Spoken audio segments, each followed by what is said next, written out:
হাই বন্ধুসকল, আপোনালোকক আমাৰ ইউটিউব চেনেলৰ অন্য এটা ভিডিঅ'লৈ স্বাগতম জনালোঁ। মেট্ৰিক পৰীক্ষাত ফেইল কৰা যিসকল ছাত্ৰ ছাত্ৰী আছে, যিসকলে মেট্ৰিক পৰীক্ষাত কিবা কাৰণত বেয়া কৰিছে বা এটা দুটা ছাবজেক্টত বেয়া কৰিছে, পৰীক্ষাৰ বহি আপোনালোকে ৰিচেকিং কৰিব পাৰিব। ৱেবছাইট মুকলি হ'ল। কেনেকৈ কৰিব ৰিচেকিং? আপোনালোকে যদি আপোনালোকৰ ইচ্ছা হয় ৰিচেকিং কৰোঁ বুলি ভাবে, আপোনালোকে ৰিচেকিং কৰিব পাৰে। মাৰ্কশ্বিট চাব পাৰে আপোনালোকৰ কিহত বেয়া হ'ল। আৰু যদি আপোনালোকে ফেইল হোৱাৰ পাছত ভাবিছে যে আপোনালোকে পাছ কৰিব লাগিছিল, কেনেকৈ ফেইল হ'ল, আপোনালোকে ৰিচেকিং কৰিব পাৰে বহি। কেনেকৈ ৰিচেকিং কৰিব ভিডিঅ'টোত সকলোখিনি কথা আলোচনা কৰিম। ভিডিঅ'টো শেষলৈকে চাই থাকিব। সেৱা পুনৰ পৰীক্ষা প্ৰবৰ্ত 2024 অৰ্থাৎ ৰিচেকিং। মাধ্যমিক শিক্ষা বোৰ্ড অসম সেৱাই ইতিমধ্যে ঘোষণা কৰিছে SSLC ৰিজাল্ট 2024।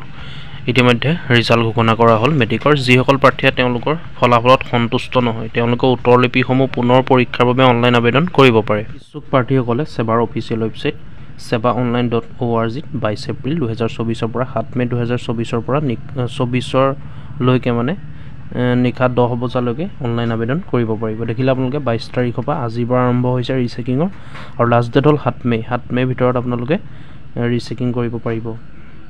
এইবাৰ সেৱাই 2024 চনৰ 16 ফেব্ৰুৱাৰীৰ পৰা 2024 চনৰ 4 মাৰ্চৰ ভিতৰত SSLCৰ পৰীক্ষা 2024 অনুষ্ঠিত কৰিছে।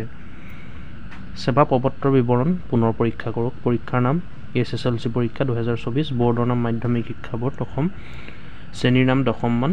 পৰীক্ষাৰ তাৰিখ 16 ফেব্ৰুৱাৰীৰ পৰা যিহেতু অনুষ্ঠিত হৈছিল 2024 পৰা 4 মাৰ্চ 2024 পৰীক্ষাৰ প্ৰকাৰ অফলাইন মাধ্যমেৰে হৈছিলে, যিহেতু লিখিত পৰীক্ষা হৈছিলে। ফলাফল ঘোষণা তাৰিখ 20 এপ্ৰিল 2024 10:30 বজাত দিনৰ ঘোষণা কৰা হৈছিল। আবেদন প্ৰক্ৰিয়া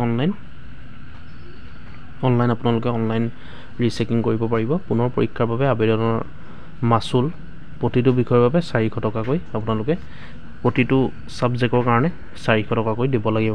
যদি আপোনালোকে এটা ছাবজেক্টৰ কাৰণে ৰিচেকিং কৰিব বিচাৰিছে তেন্তে 400 টকা, দুটা ছাবজেক্টৰ কাৰণে যদি কৰোঁ বুলি ভাবিছে আপোনালোকে তেতিয়া 800 টকা আপোনালোকে পে'মেণ্ট কৰিব লাগিব।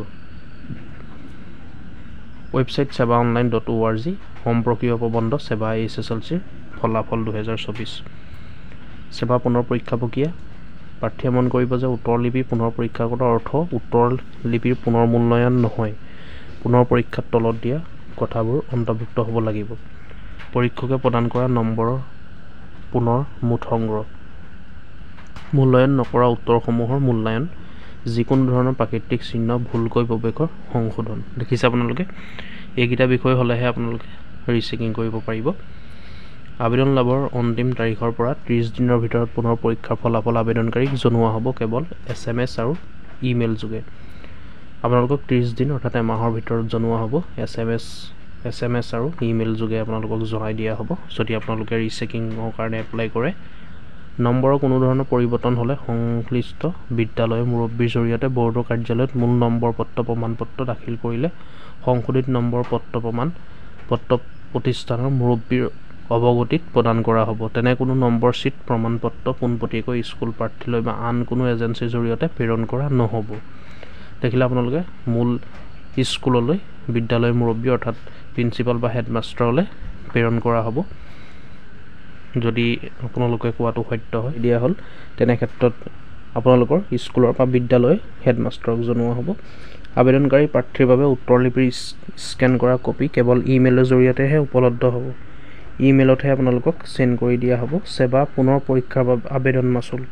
উত্তৰলিপি পুনৰ পৰীক্ষা কৰাৰ অনলাইন আবেদন প্ৰক্ৰিয়া সম্পূৰ্ণ কৰিবলৈ ছাত্ৰ ছাত্ৰীসকলে তলত উল্লেখ কৰা ধৰণে অনলাইন আবেদন মাচুল দিব লাগিব। আপোনালোকে ইয়াৰ কাৰণে মাচুল দিব লাগিব, অৰ্থাৎ এপ্লিকেশ্যন ফিজ দিব লাগিব। স্কেন কপি সহ উত্তৰ লিপি পুনৰ পৰীক্ষা কৰাৰ প্ৰতিটো বিষয়ৰ 400 টকা। মই এইটো কৈছোঁ আপোনালোকক। স্কেন কৰা কপি আৰু উত্তৰ চিট যদি আপোনালোকে চাবলৈ বিচাৰে তেন্তে 50 টকা প্ৰতিটো বিষয়ত দিব লাগিব। পে'মেণ্টৰ ধৰণ অনলাইন মাধ্যমেৰে আপোনালোকে পে'মেণ্টটো কৰিব লাগিব। সেৱাৰ ৰিচেকিঙৰ বাবে কেনেকৈ আবেদন কৰিব, আবেদন কেনেকৈ কৰিব চাই লওক। আগ্ৰহী আৰু যোগ্য প্ৰাৰ্থীসকলে যিসকলে তেওঁলোকৰ উত্তৰলিপিৰ মূল্যায়নত সন্তুষ্ট নহয়, তেওঁলোকে সেৱা ৰিচেক পৰ্টেলৰ জৰিয়তে অনলাইন আবেদন কৰিব পাৰিব। আপোনালোকে পৰ্টেলত গৈ পেলাই লিংক ডিছক্ৰিপশ্যনত মই দি থ'ম, আপোনালোকে লিংকৰ ওপৰত গৈ পেলাই সেৱা ৰিচেকিং পৰ্টেলত আপোনালোকে অনলাইন কৰিব পাৰিব। অনলাইন আবেদন কৰিবলৈ তেওঁলোকে তলত উল্লেখ কৰা পদক্ষেপসমূহ অনুসৰণ কৰিব পাৰে। তললৈ স্ক্ৰল কৰক, গুৰুত্বপূৰ্ণ ৱেব লিংক অংশলৈ যাওক, সেৱা ৰিচেকিং পৰ্টেলৰ লিংকত ক্লিক কৰক। মই যিহেতু বন্ধুসকল ডিছক্ৰিপশ্যনত দি থ'ম লিংকত, আপোনালোকে লিংকটো ক্লিক কৰিব। ক্লিক কৰাৰ পিছত অফিচিয়েল ৰিচেক পৰ্টেল লোড হ'ব অফিচিয়েল ৰিচেক পৰ্টেলটো আহিব ৰিচেক পৰ্টেল বুলি তাত আপোনালোকে ক্লিক কৰিব আৰু আপোনাৰ উত্তৰ স্ক্ৰিপ্টসমূহ পুনৰ পৰীক্ষা কৰাৰ সৈতে পুনৰ পৰীক্ষা বা ফটোকপিৰ বাবে আবেদন কৰিবলৈ apply for rechecking or photocopy with rechecking of answer scripts লিংকটোত ক্লিক কৰক এনেকুৱা এটা লিংক আহিব লিংকটোত আপোনালোকে ক্লিক কৰিব আগবাঢ়ি যাবলৈ আপোনাৰ SSLC পৰীক্ষা 2024 ৰুল আৰু নম্বৰটো আপোনালোকে তাত ভৰাব লাগিব ফিল আপ কৰিব লাগিব আপুনি উপলব্ধ কৰিব বিচৰা সেৱা নিৰ্বাচন কৰক অৰ্থাৎ হয় কেৱল পুনৰ পৰীক্ষা কৰাৰ বাবে মূল্যায়ন কৰা উত্তৰ লিপিসমূহ পুনৰ পৰীক্ষা কৰাৰ সৈতে ফটোকপি নিৰ্বাচন কৰক আপোনালোকে ইয়েছ বুলি ক্লিক কৰিব যিবোৰ বিষয়ৰ বাবে আপুনি পুনৰ পৰীক্ষা ভাবে আবেদন কৰিব বিচাৰে সেইবোৰ নিৰ্বাচন কৰক পুনৰ পৰীক্ষাৰ সৈতে ফটোকপি কৰক তাত গোটেইকেইটা সাবজেক্ট শো কৰিব আপোনালোকে যিটো সাবজেক্টৰ কাৰণে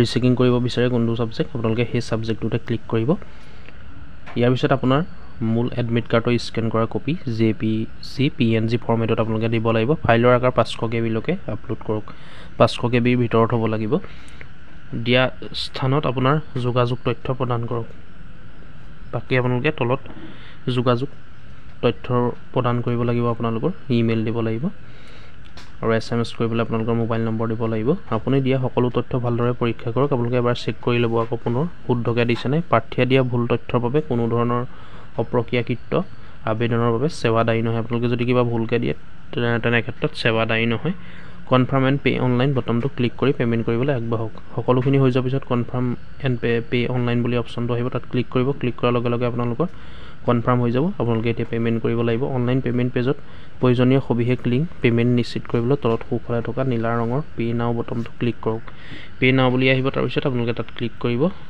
সফল ধন পৰিশোধ কৰাৰ পিছত আপোনাৰ মোবাইল নম্বৰ আপোনাৰ ARN এপ্লিকেশ্যন ৰিচিপ্ট নাম্বাৰ পাব আপোনালোকে এটা একনলেজমেণ্ট ৰিচিপ্ট পাব এই ৰিচিপ্ট নম্বৰটো আপোনালোকে এই ৰিচিপ্টটো থৈ দিব আপোনালোকে তাত এটা ARN নম্বৰ থাকিব আপুনি পেমেণ্টৰ আপোনাৰ চালানো ডাউনলোড কৰিব পাৰে আপোনালোকে পেমেণ্ট যে কৰিলে তাৰ চালানখন আপোনালোকে পাব সেইখন ডাউনলোড কৰি ল'ব পাৰে ভৱিষ্যতে উল্লেখৰ বাবে সুৰক্ষিত ৰাখক আপোনালোকে পেমেণ্ট কৰা চালানখন আৰু এপ্লিকেশ্যন যিখন কৰিলে এপ্লিকেশ্যন কৰা একনলেজমেণ্ট ৰিচিপ্টটো এই দুটা বস্তু আপোনালোকে সেই দুখন কাগজ ভালকৈ থ'ব ৱেবছাইটত আপোনাৰ আবেদন অৱস্থা পৰীক্ষা কৰিবলৈ আপুনি আপোনাৰ ARN আৰু অধিক ব্যৱহাৰ কৰিব পাৰে সেৱা পুনৰ পৰীক্ষা প্ৰপত্ৰ 2024 গুৰুত্বপূৰ্ণ তাৰিখ 22 এপ্ৰিল আজি আৰম্ভ আৰু 7 মে 2024 নিশা 10 বজালৈকে সময় আছে আপোনালোকে যদি ৰিচেকিং কৰোঁ বুলি ভাবে কৰি দিব এমাহৰ পিছত আপোনালোকক ৰিজাল্টটো দিয়া হ'ব যে আপোনালোকে ফেইল কৰিছিল নে পাছ কৰিছিলে সত্য নে অসত্য আৰু আপোনালোকক SMS আৰু ইমেইলৰ জৰিয়তে জনোৱা হ'ব সেইকাৰণে এটা ভ্যালিড ইমেইল দিব ভ্যালিড মোবাইল নম্বৰ দিব